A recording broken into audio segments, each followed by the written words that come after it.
जैसा कि मैंने आपसे शुरुआत में कहा कि बड़े बड़े दिग्गज हार गए, यूपी में झटका क्यों लग गया, पूरे दिन इसी की चर्चा चल रही है पूरे देश में। मैं भी, आप भी, अपने परिवार में हर कोई इसी सवाल पर बात कर रहा है। तो आइए बात करते हैं उत्तर प्रदेश में। उत्तर प्रदेश में झटका क्यों लगा, आखिर कौन लक्ष्य से भटका। उत्तर प्रदेश में तो इतने सारे फैक्टर थे, सबसे बड़ा फैक्टर तो राम मंदिर का था। भारतीय जनता पार्टी अयोध्या का चुनाव भी हार गई। कैसे, क्यों, क्या चर्चाएं चल रही हैं खबरों की दुनिया में, चलिए जानने की कोशिश करते हैं। इस बार के चुनाव में भारतीय जनता पार्टी में पिछले 10 साल का सबसे खराब प्रदर्शन किया। यहां न सिर्फ भारी सीटों का नुकसान हुआ बल्कि वोट शेयर भी कम हो गया। अब सबसे बड़ा सवाल यह है कि बीजेपी के इस बेहद खराब प्रदर्शन की जिम्मेदारी किसके सिर बढ़ी जाएगी। सवाल इस बात को लेकर भी है कि बीजेपी के इस खराब प्रदर्शन के पीछे की वजहें क्या है। यूपी में बीजेपी को तगड़ा नुकसान हुआ, जिसकी भरपाई बीजेपी दूसरे राज्यों से बहुत कम कर पाई। इसलिए बीजेपी मेजॉरिटी तक नहीं पहुंच पाई, 272 के आंकड़ों तक नहीं पहुंच पाई। नतीजे के बाद यूपी के आंकड़े क्या हैं वो आपके सामने रखते हैं। उत्तर प्रदेश में क्या हुआ। एनडीए गठबंधन को कुल 36 सीटें मिली हैं, जिसमें बीजेपी के खाते में 33, आरएलडी के खाते में 2 और अपना दल के खाते में 1 सीट आई है। अपना दल को भी 1 सीट का जो है वो नुकसान हुआ है। वहीं इंडिया अलायंस की बात करें तो उसे 43 सीटें मिली हैं, जिसमें समाजवादी पार्टी को 37 और कांग्रेस को 6 सीटें मिली हैं। यानी Samajwadi party member of parliament के मामले में उत्तर प्रदेश में आज की तारीख में सबसे बड़ी पार्टी है और समाजवादी पार्टी का यह प्रदर्शन ऐतिहासिक है। इतनी जीत सीटें समाजवादी पार्टी ने इससे पहले राज्य में हासिल नहीं की। अन्य के खाते में 1 सीट आई है। आजाद समाज पार्टी के अध्यक्ष चंद्रशेखर जीत गए। इन आंकड़ों को देखें तो और पिछले आंकड़े को देखें तो बीजेपी को हुए नुकसान का अंतर साफ नजर आता है। पिछली बार बीजेपी ने 62 सीटों पर जीत हासिल की थी। पिछली बार के मुकाबले 29 सीटों का नुकसान हो रहा है, जिसके बाद यह सवाल उठता है कि यूपी में जोर का झटका क्यों लगा। क्या वजहें हैं, क्या लक्ष्य से भटक गए नेताजी।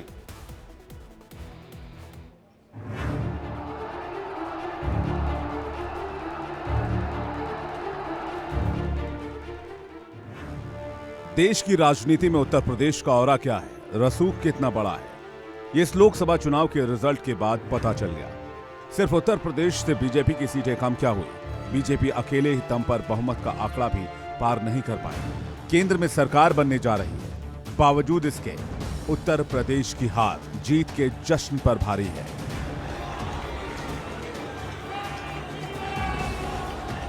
इसलिए कहते हैं कि केंद्र की सत्ता का रास्ता यूपी से होकर जाता है। 2014 का चुनाव हो या फिर 2019 का चुनाव, बीजेपी को सबसे बड़ी ताकत उत्तर प्रदेश से मिली थी। लेकिन इस बार जनता की पावर अखिलेश और राहुल गांधी के साथ शिफ्ट होती थी, जिसका नतीजा ये हुआ कि 10 साल का सबसे खराब प्रदर्शन बीजेपी के खाते में गया। यूपी में न सिर्फ लोकसभा की सीटें कम हुई बल्कि वोट शेयर भी गिर गया। कई दिग्गज अपनी सीट नहीं बचा पाए। 2-2 बार लाखों वोट से जीतने वाले नेता इस बार पूरी तरह से हार का सामना करते नजर आए। वहीं उत्तर प्रदेश में रसातल में पहुंच चुकी कांग्रेस को रिवाइवल मिला तो समाजवादी पार्टी प्रदेश की सबसे बड़ी पार्टी बनकर उभरी। यूपी में जीत से इंडिया गठबंधन के खेमे में खुशी है। उत्तर प्रदेश की जनता को शुक्रिया कह रही है।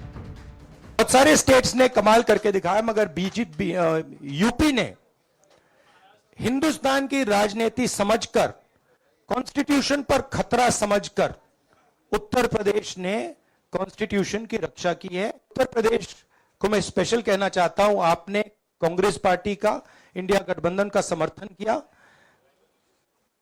बहुत बहुत धन्यवाद। समाजवादी पार्टी ने उत्तर प्रदेश में समाजवादियों का लक्ष्य था कि भारतीय जनता पार्टी को रोकें, उसमें मैं जनता का धन्यवाद देता हूं।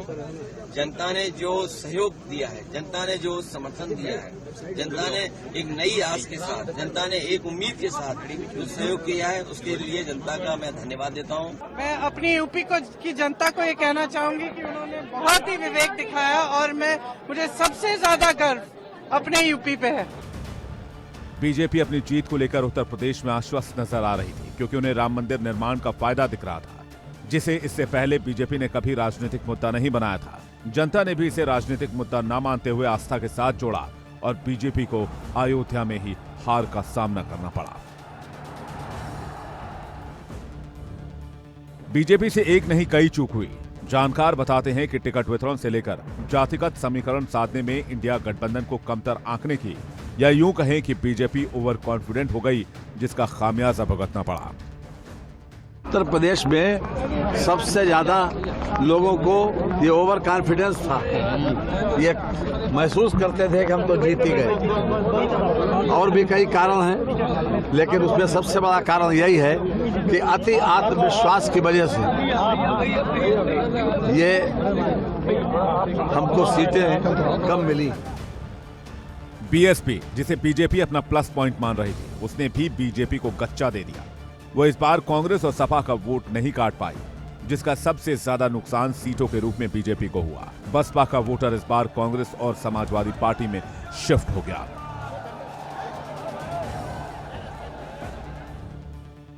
मायावती को भी इस बार उसके हार्डकोर वोटर ने आईना दिखा दिया और बता दिया कि तथाकथित मसीहा नहीं, उसकी बात करने वाला नेता चाहिए, उसको हक दिलाने वाला नेता चाहिए, क्योंकि बसपा ने SC/ST वर्ग पर वरीयता देते हुए मुसलमानों को खूब टिकट बांटे थे।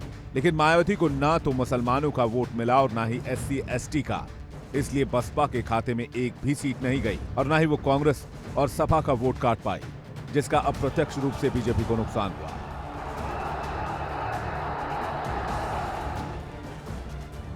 जानकार ये भी मानते हैं कि बीजेपी को नुकसान राहुल गांधी और अखिलेश यादव पर सीधा हमले का भी हुआ। 2014 और 2019 में जिस तरह विपक्षी पार्टियों ने मोदी पर सीधे अटैक किए थे, ठीक उसी तरह से उत्तर प्रदेश की रैलियों में अखिलेश और राहुल को शहजादा कहा गया, जबकि विपक्ष ने इस बार मोदी पर सीधा हमला करने के बजाय संविधान और लोकतंत्र को खतरे में बताया। यूपी में हार से नुकसान का नतीजा यह है कि इस बार बीजेपी के पास मेजॉरिटी नहीं है, एनडीए के पास मेजॉरिटी है। एनडीए की सरकार चलानी है, साथियों का दबाव सहना होगा, नाराज होने से बचना होगा। यानी उत्तर प्रदेश के नतीजों ने बता दिया है कि उसका मैजिक क्या है, राजनीति में उसका रसूख क्या है। बीजेपी को अब समीक्षा करनी है यूपी में क्या क्या गलतियां हुई हैं, जिसकी वजह से सीटों का यह अंतर इतना कम हो गया है। पिछले चुनाव में 5 सीट पाने वाली समाजवादी पार्टी इस बार यूपी की सबसे बड़ी पार्टी बन गई है। यूपी में बीजेपी के हार के कई कारण हैं, कई फैक्टर हैं।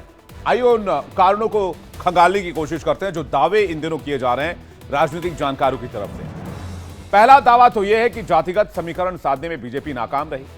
विपक्षी गठबंधन ने जिस तरह से यादव मुस्लिम SC/ST वोट बैंक को साधा, उस तरह से बीजेपी जातीय समीकरण को नहीं समझ पाई और उस हिसाब से कैंडिडेट्स को लेकर भी कई बार फैसले गलत हुए, यह भी दावा किया जा रहा है। नंबर 2, कार्यकर्ताओं के साथ नेताओं की बेरुखी भी वजह रही, इसका भी दावा किया गया। राजनीतिक विश्लेषकों के मुताबिक नेताओं की कार्यकर्ताओं के प्रति बेरुखी से बीजेपी को यूपी में भारी नुकसान सहना पड़ा। नंबर 3, आरक्षण के मुद्दे पर संविधान खतरे में है। इस मुद्दे पर अपनी बात ठीक तरह से बीजेपी नहीं रख पाई। विपक्ष जिस तरह से आरक्षण को खत्म करने, संविधान को खत्म करने का आरोप लगा रहा था, उसके जवाब में बीजेपी ये समझाने में नाकाम रही कि आरक्षण और संविधान को खत्म नहीं होने देंगे। ये बात ठीक तरह से नहीं पहुंच पाई जनता तक, आम लोगों तक, SC/ST, OBC और दलितों तक। ये भी एक वजह मानी जा रही है। नंबर 4, प्रत्याशियों से जनता की नाराजगी। ज्यादातर सीटों पर सिटिंग सांसदों को टिकट दिया गया था, जिसे लेकर जानकारों का दावा है कि सिटिंग MPs के प्रति आम जनता में नाराजगी थी, जिसकी वजह से लोगों का वोट उन्हें नहीं मिल पाया। ये नाराजगी मोदी के खिलाफ नहीं थी, बल्कि प्रत्याशियों के खिलाफ थी। इसके अलावा हमने जितने भी राजनीतिक जानकारों से इस चैनल पर बातचीत की, सबने यही कहा कि मोदी के खिलाफ कोई एंटी इनकम्बेंसी नहीं है, लेकिन स्थानीय नेताओं के खिलाफ जरूर है। सभी के खिलाफ नहीं है, लेकिन काफी नेताओं के खिलाफ है। क्या इस बात का आकलन बीजेपी ठीक से नहीं कर पाई? नंबर 5, यूपी के शीर्ष नेतृत्व को नकारना। कई जानकारों का मानना है कि टिकट वितरण से लेकर आखिरी चरण तक के मतदान तक यूपी के शीर्ष नेतृत्व को नकारा गया, जिस वजह से उनके समर्थक नाराज हुए और नतीजों में इसका असर साफ तरह से दिख रहा है। नंबर 6 और सबसे बड़ा मामला, राजनीतिक मुद्दा राम मंदिर का ना बनना। बीजेपी राम मंदिर को सबसे बड़ा मुद्दा मान रही थी, लेकिन बीजेपी बार बार यह भी कह रही थी कि राम मंदिर कोई राजनीतिक मुद्दा नहीं है। हालांकि बीजेपी के अंदर खाने चर्चा जरूर थी कि राम मंदिर से वोट का फायदा जरूर होगा, लेकिन आकलन गलत साबित हुई और लोगों की नजरों में राम मंदिर राजनीतिक मुद्दा नहीं बना, बल्कि वो आस्था का मुद्दा बना। इसलिए जो अयोध्या की सीट है वो भी बीजेपी हार गई। अब लोकसभा सीटें कम होने के बाद एक थ्योरी और चल रही है, एक चर्चा और चल रही है। चर्चा यह है कि इस बार के चुनाव में क्या आरएसएस राष्ट्रीय स्वयंसेवक संघ एक्टिव नहीं था और क्या इसी वजह से बीजेपी को नुकसान हुआ। कई जानकारों का यह दावा है कि जेपी नड्डा के बयान ने संघ को नाराज किया। क्या था वो बयान, वो भी आपको सुनवाएंगे। और यह भी कहा जा रहा है कि जेपी नड्डा के उस बयान ने संघ को नाराज कर दिया जिसकी वजह से ओवरऑल चुनाव में यह इंपैक्ट दिखा।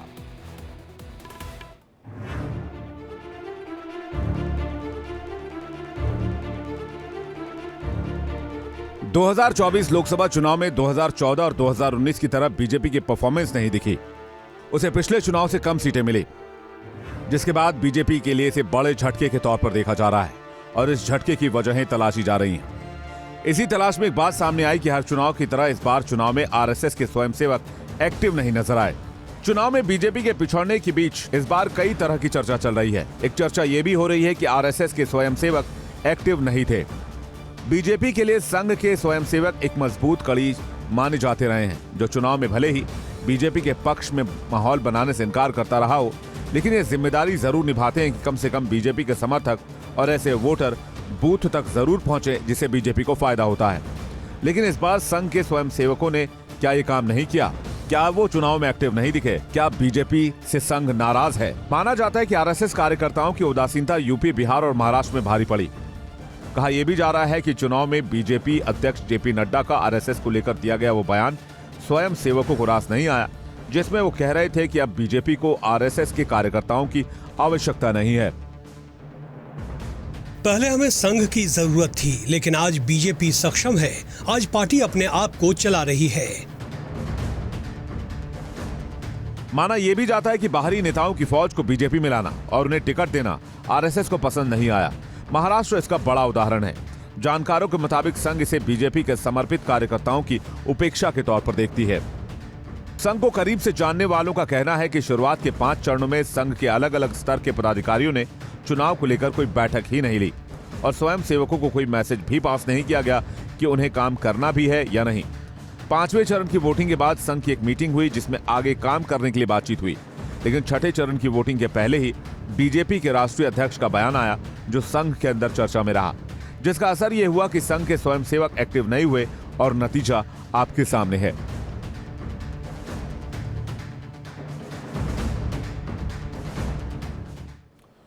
हर चुनाव में संघ के कामकाज का एक सेट तरीका होता है जो इस बार नहीं नजर आया। दावा किया जा रहा है कि संघ के स्वयंसेवक इस बार घर घर जाकर वोटर से नहीं मिले, उन्हें पर्ची नहीं दी। पर्ची का मतलब मतदाता सूची से होता है या क्रमांक से होता है, यह पर्ची में लिखकर दिया जाता है। पर्ची देना मतदाताओं तक पहुंचने का संघ का एक तरीका माना जाता है।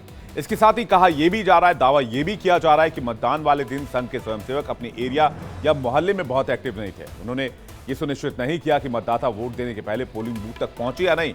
संघ के बारे में कहा जाता है कि मतदान के दिन उनके कार्यकर्ता सभी वोटर्स को घर से बुलाते हैं और जो लंच टाइम तक पोलिंग बूथ तक उन्हें पहुंचाते हैं। हालांकि इस बार ऐसा नहीं हुआ है और इसका भी इंपैक्ट बताया जा रहा है। जानकारों के मुताबिक कुछ जगहों में बीजेपी उम्मीदवार ने व्यक्तिगत स्तर पर स्थानीय संघ की टीम से बात कर उनकी सक्रियता सुनिश्चित कर ली थी।